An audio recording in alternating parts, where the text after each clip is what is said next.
तो आज मैं आपको एक अनोखी रहस्यमय कहानी सुनाऊंगी। अगर आप चैनल पर नए हैं तो अभी सब्सक्राइब कर ले, यह मेरा दूसरा नया चैनल है ताकि और भी रहस्यमय कहानी सबसे पहले आप तक पहुंचे तथा कहानी पूरा देखें क्योंकि अंत में एक अनोखा रहस्य छुपा है। धन्यवाद। तो सुनिए। विंध्याचल पर्वत की गोद में अन्नपूर्णा ग्राम नाम का एक छोटा सा गांव था जो अपनी भरपूर फसलों और उदारता के लिए जाना जाता था।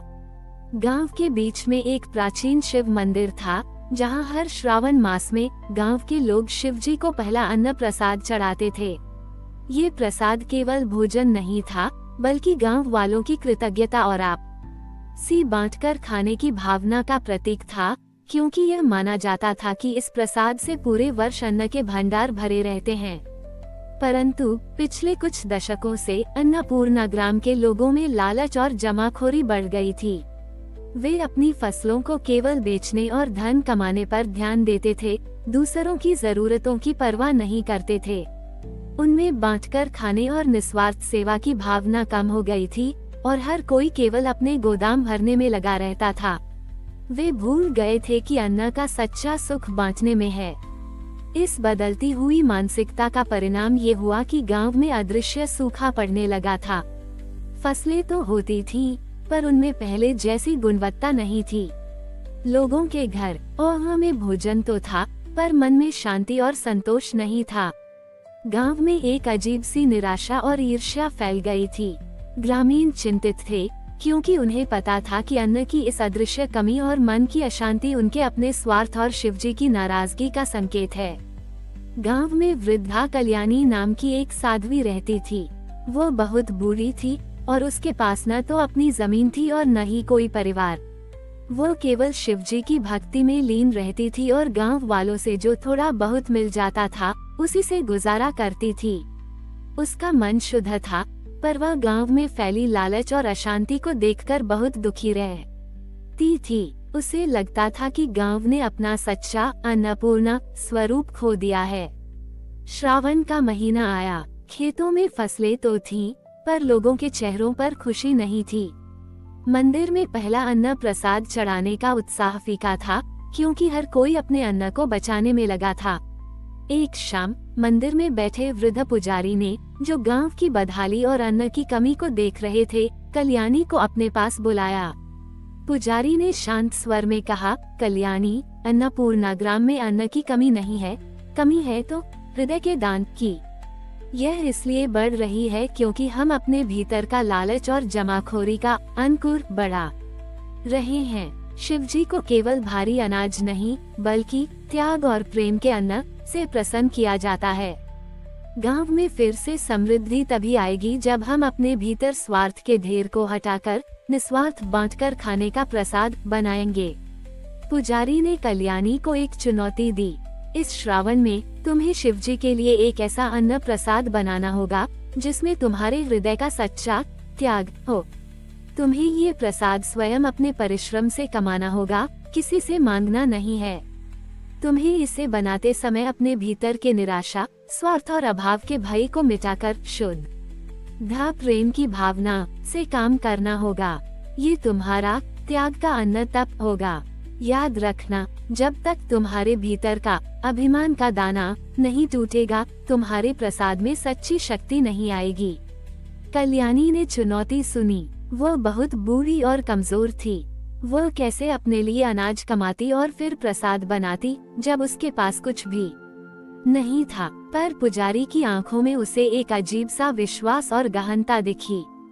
उसे अपने भीतर एक प्रेरणा महसूस हुई। उसने सोचा, ठीक है, मैं ये करके देखती हूँ। अगर मैं शिवजी को प्रसन्न कर पाई तो शायद गांव को भी कुछ मिलेगा। उसने चुनौती स्वीकार कर ली, पर अभी भी उसके मन में अपनी शारीरिक असमर्थता की एक छोटी सी छाया थी। कल्याणी ने चुनौती स्वीकार तो कर ली, पर अभी भी उसके मन में अपनी शारीरिक असमर्थता की एक छोटी सी छाया थी। अगले ही दिन से वो अपने लिए अन्न कमाने निकल पड़ी। उसके पास जमीन नहीं थी, इसलिए उसने गांव के खेतों में गिरे हुए अनाज के दाने चुनना शुरू किया, जो कटाई के बाद छूट गए थे। ये बहुत कठिन काम था। उसकी बूढ़ी कमर झुक नहीं पाती थी और उसकी आंखें कमजोर थीं। गांव के कुछ लोग उसे देखकर हंसते थे, ये बूढ़ी क्या करेगी, अपना ही पेट नहीं भर पाती।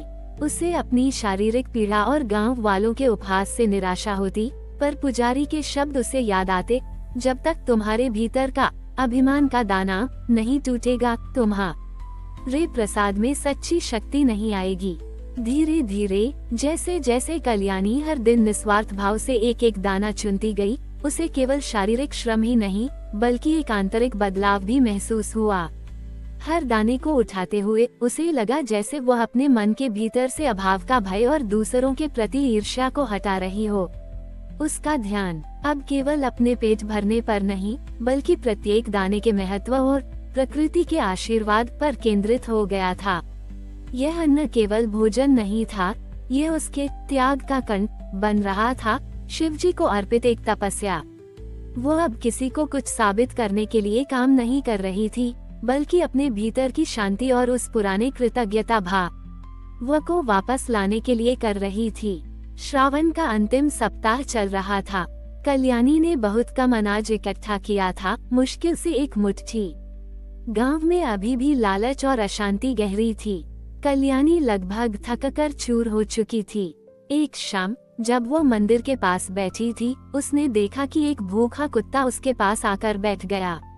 कल्याणी के पास जो थोड़ा सा अनाज था, वो उसी से अपना प्रसाद बनाने वाली थी, पर उसने बिना सोचे समझे उस अनाज का आधा हिस्सा कुत्ते को दे दिया।